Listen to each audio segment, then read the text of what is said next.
केवळ नशीब बलवत्तर म्हणून दिव्येश त्याच्या कुटुंबियांसोबत सुखरूप आहे.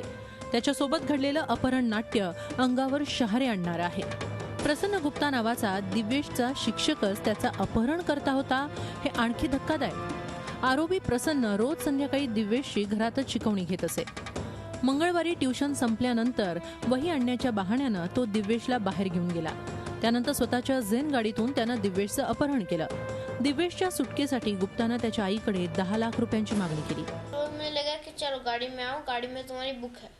मैं गाड़ी में गया, एक बुक दी. उन्होंने 2 बुक ली थी.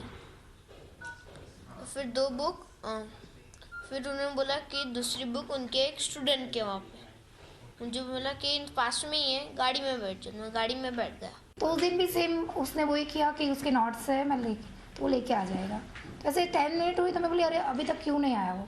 जैसे मैं ऐसे जाने गई बाहर को मेरे मोबाइल पे कॉल आया की ऐसा मैंने आपके बेटे को किडनॅप किया.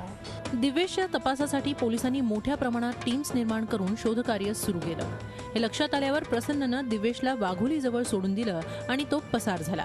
मागावर आहेत हे पाहूनच खटकल्यामुळे त्यांनी तिथेच त्या मुलाला 3:30-4च्या सुमारास तिथं त्यांना अबॅन्डन केलं आणि तो नगरच्या दिशेने तो पसार झाला.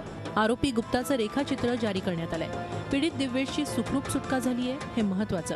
ही घटना सर्वच पालकांना धडा देणारी आहे. घरी येणाऱ्या शिक्षकाची संपूर्ण माहिती ठेवणं तसंच त्याची विश्वासार्हता पाहूनच त्याला नेमण्याची आवश्यकता आहे.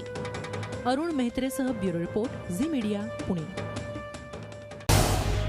झी 24 तास रहा एक पाऊल पुढे.